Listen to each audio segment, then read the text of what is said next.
What's up, everybody? Woo! You're watching the Daily Stock Market Brief. My name is Michael Silva. This is the show that we do Monday through Friday, 5 days a week. We use technical analysis and intermarket analysis to get a good idea as to where the market might be going next. Today, timestamps will be in the description. We're going to be burning through the indices today, kind of give you a good idea as to where the markets are. And then in the conclusion section, I'm going to show some additional charts to give you a more broader picture of where we stand. We saw some good move in the markets today, some good move in the crypto space. Let's get into today's show to see where we are now.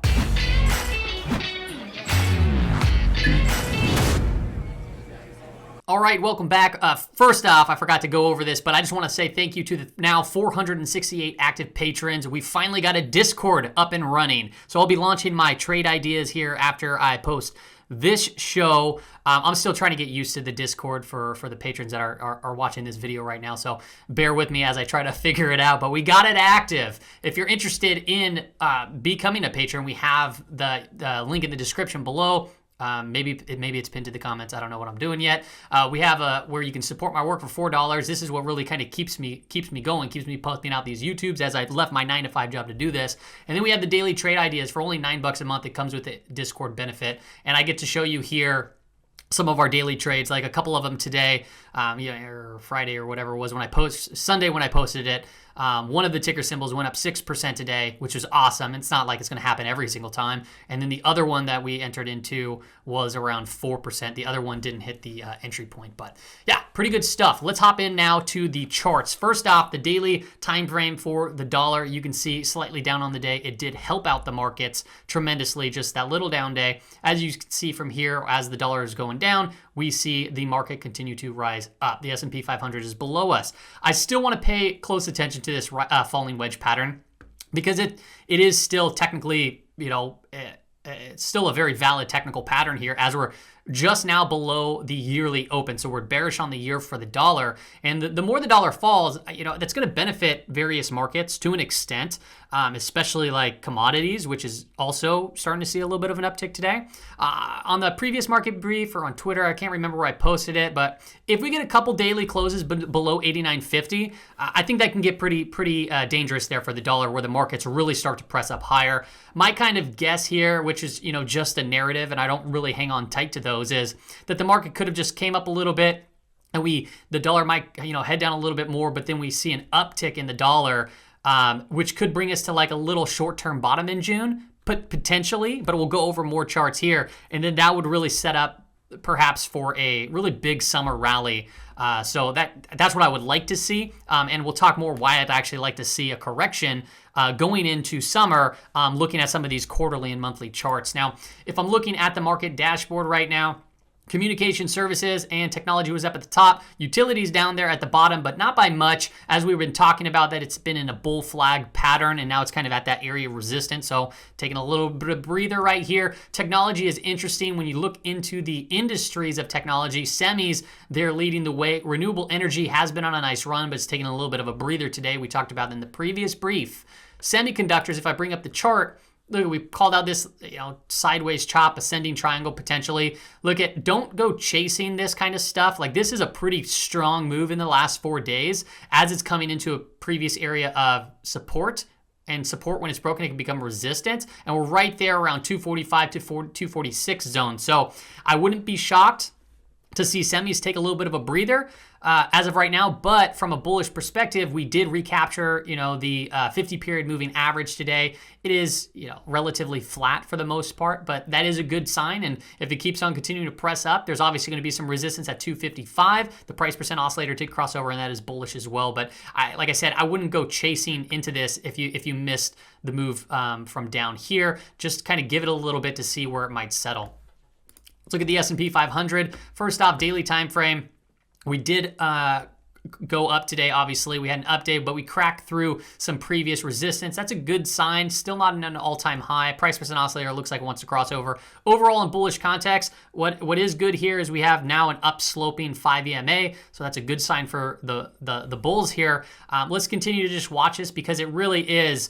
It could be very similar to the IWM, where we just get more kind of just chop here before we figure it out. If we do, like I said, see the dollar close below 89.50 for a couple of days and it starts to head lower, then we might begin that summer rally early where the June bottom, we don't get a June bottom, but overall perspective from looking at this, things are in bullish context still. Nothing too damaging here to point out. 15-minute time frame. The only thing that I really kind of noticed here is we have resistance zone up right around 421 to 423 really, or 422 to 423, and all I can structurally see here is a possibility of a rising wedge, and watch for a potential crackdown of that. You can just really pay attention to these overbought areas. When we got overbought here on the 15-minute time frame, a lot of people pay attention to that. It takes a little bit of a breather. So perhaps we come down a little bit lower and then crank up higher, and then this invalidates that pattern. We'll continue to just monitor that, how that develops. Just know that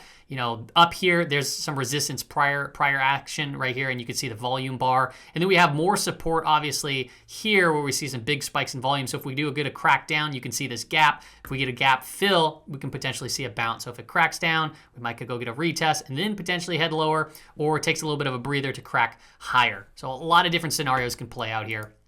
As I'm seeing it right now, it's very hard to create trade ideas within the indices. There's various stock setups that look absolutely amazing. So, we'll be sharing those on the Patreon group. Now, the S&P 500 here, 50 period moving average. This is the percent of stocks above the 50 period. I just want to call out that, if the market continues to press higher, it's going to be doing so with less stocks above the 50%, 50-day moving average. It would be a negative divergence there.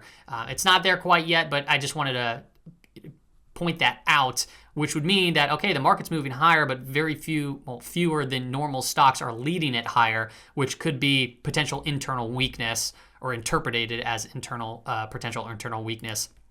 From a BP SPX point of view, the RSI is sitting right around 50. It means that, hey, there's room to go up, there's room to go down. As it stands right now, nothing's overbought, nothing's oversold. Breadth indicator, breadth still really, it's just nothing's really going on here for breadth. We have finally, a black uptick there in breadth. However, it's still showing a negative divergence from all the way down here, just like it did previously.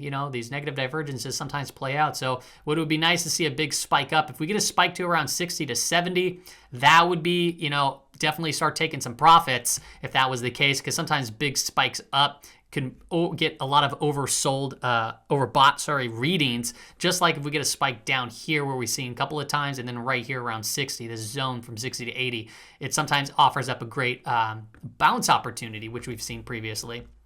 The Nasdaq, I redrew out the lines here just to point out this potential of a rising wedge. We have the price percent oscillator crossing over to bullish, RSI crossed back over 50. That's a good sign. We recaptured the 20. Now we have an upsloping 5 EMA as well coming into play here as it's moving higher. This looks to me like it could get ready to start taking off. It's just we have this resistance right up ahead at around 335. So if you missed a lot of this move, you might want to just give it a second, see where it goes, let it take a little bit of a breather. You don't want to chase any individual stocks. Now, there's individual stocks that have the potential for great setup still, but if you're looking at the Qs right here and you missed a move from, where were we, around 317 up to around $15 to $20 higher, you just don't go chasing as we move into an area of resistance. That's a typical market move right there. Retail traders will come in, because they all of a sudden see that, but you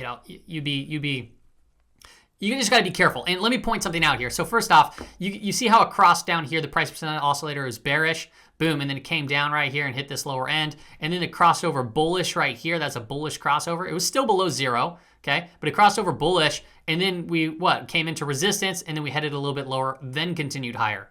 Okay, same here. We crossed over bearish. We moved down to this trend line. Now we're starting to cross over bullish. You can see it moving up, but now it's also coming into a previous area of resistance. So it doesn't, bullish crossover, being below zero still too on top of that, doesn't mean that it's just going to go sky high. It can. That's always a possibility, but just take note that you'd be chasing it a little here. If I look at the BP NDX, it is heading very quickly up to that overbought territory, so we'll continue to monitor that. It is not there yet, so that means that it could still have room to go. From a 15-minute perspective, we have the 334.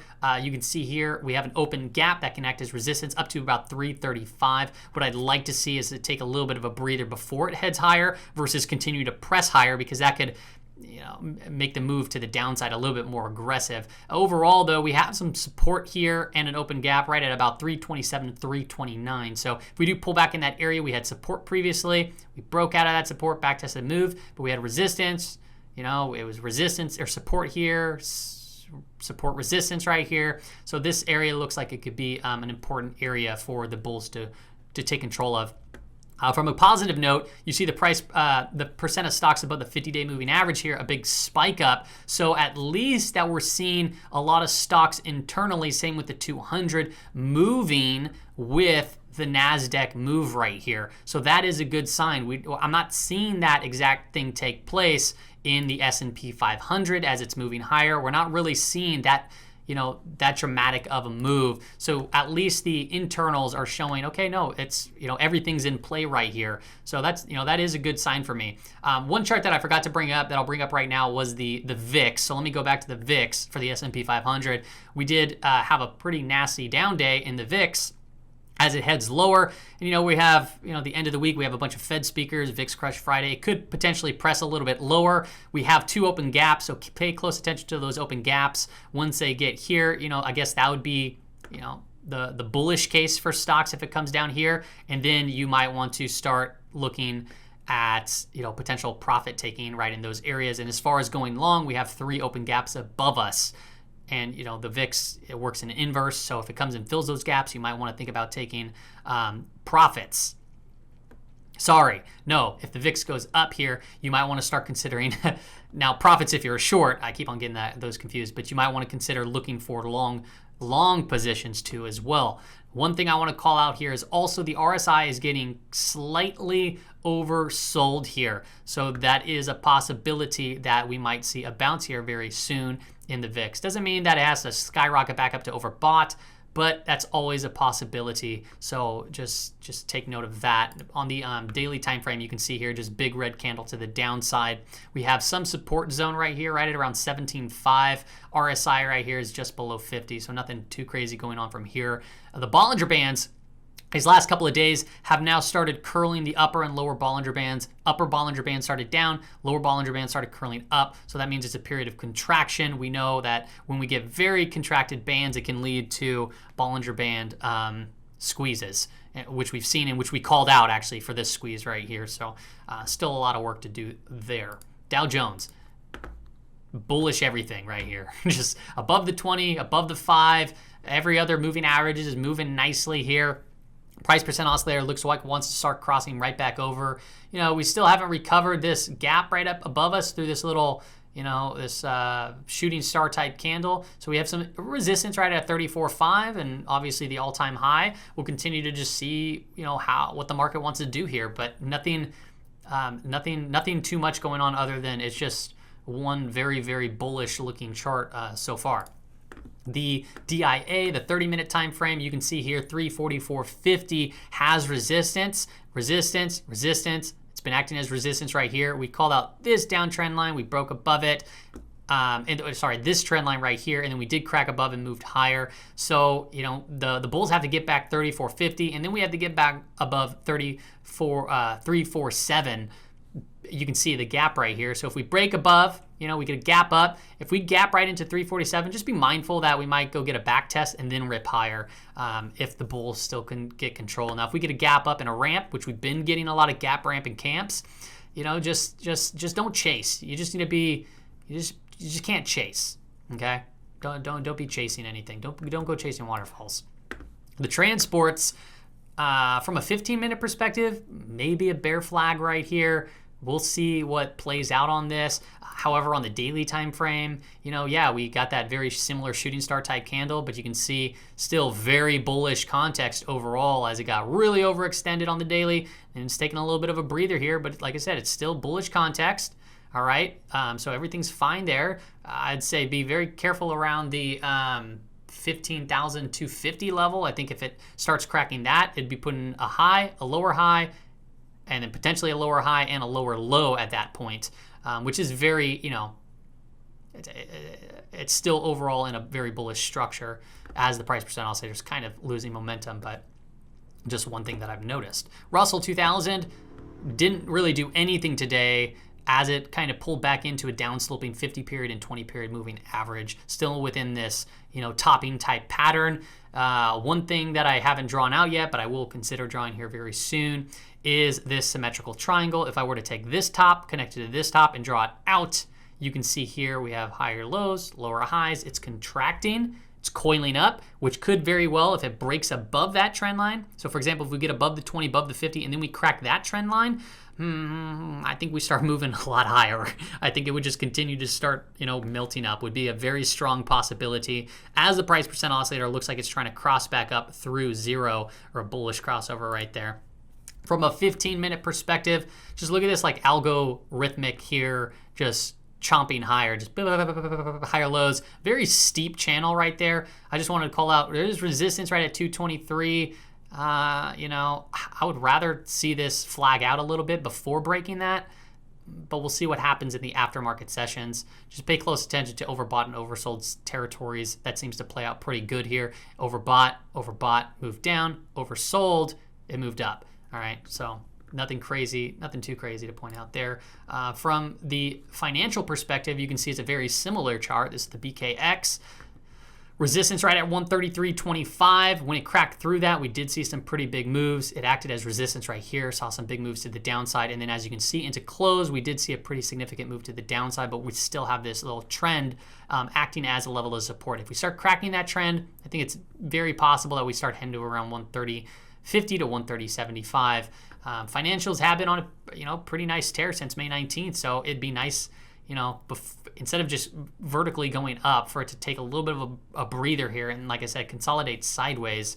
One of our Patreon call outs was Citigroup, and that thing, that was before this big flag breakout, and I think it's moving right into its target. So whoever traded that, congratulations. That was a good trade. I pulled some profits already from that one. Commodities, let's go into that. Oil, look at this. This is a big day there for oil. You can see it. We cracked that trend line, this little undercut of a trend, and then we just vertically went right back into it. So it's still not completely out of the woods, as we got to get above 66, 67, 50 right there.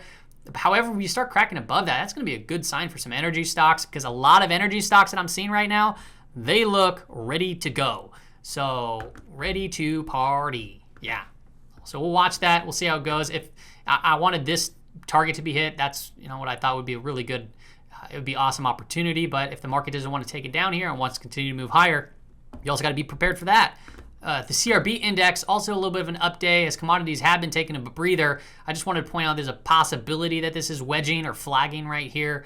So we'll continue to just monitor the developments of the CRB. Silver, you can see that we came into that trend line, found a little bit of support, but we're right there at the bottom channel still. Not much going on for the price of silver, other than every day that passes, we get a more and more data here as far as the moving averages go. They start to uptick a little bit more and more. Price percent oscillator looks like it's about to give way right here to more bearish, which would crack us down a little bit, maybe to around 26.50 in the price of silver, but it hasn't done so yet. So we'll watch that.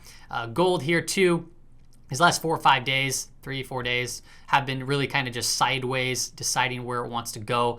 I'm so hesitant right here as the market's brought into overbought territory. It can stay overbought for a long time, and the more that it stays up here, the better. It just seems to me like it wants to take a little bit of a rest, which can bring some miners down. One of our patron groups right now, or one of our trades that are on, or that we recommended, was one of the miners, and it did really good today. But if gold starts moving down, that's when you want to probably start thinking about taking profits, depending on your strategy and style. Bonds, let's look at the TNX 10-year yield.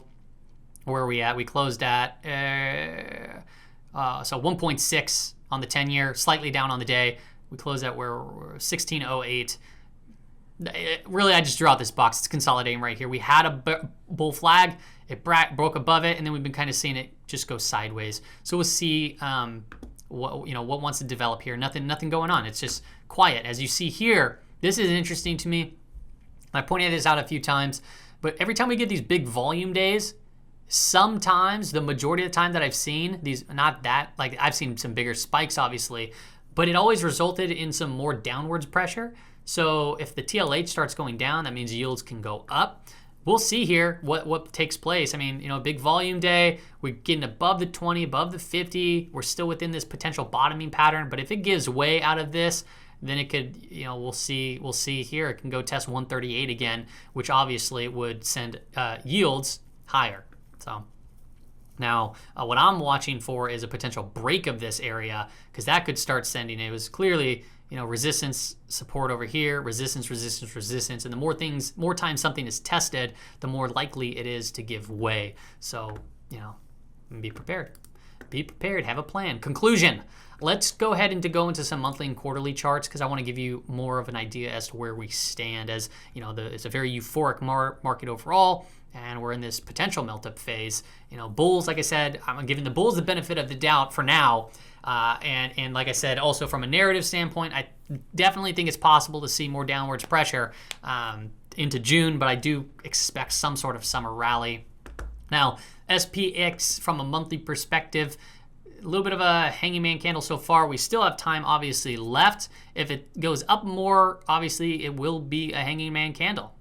And we've seen topping patterns like this too, where it has a big green bar, an indecision type candle, and then a big red candle to finish. But all I want to call out here is we're right at the upper monthly Bollinger Band, and we're disconnected from the 5 EMA. The 5 EMA is right at around 4,000 now, and we have some serious support on the daily time frame around 4,000. So, you know, if I were to pull up the daily chart again, where's that at? Daily chart, 1, 2, 3, here we go. The daily chart right here at 4,000, you know, that would, I took out the trend lines, but that would put us right around the 100-day moving average too. So there's a lot of confluence of support there that we might want to pay attention to. That would be super ideal if that were to take place. But, you know, as it stands right now, you know, we're just extended. The Dow Jones Industrial, same thing here, disconnected from the 5 EMA, and also, you know, right at the upper Bollinger Band too, where things get overextended and disconnected. We typically get retracement, so just be mindful of that. The NDX is the one that reconnected. So we were disconnected, we reconnected, we're bouncing from that. So, you know, that's pretty good. Pretty good so far. Still overbought on the monthly time frame. We see a little bit of declining volume as the market was pressing a little bit higher here. And then you have the price percent oscillator slowly rolling itself over, which indicates potential signs of momentum continuing to slow. But that can be changed in a moment's notice. Well, monthly notice. DJW.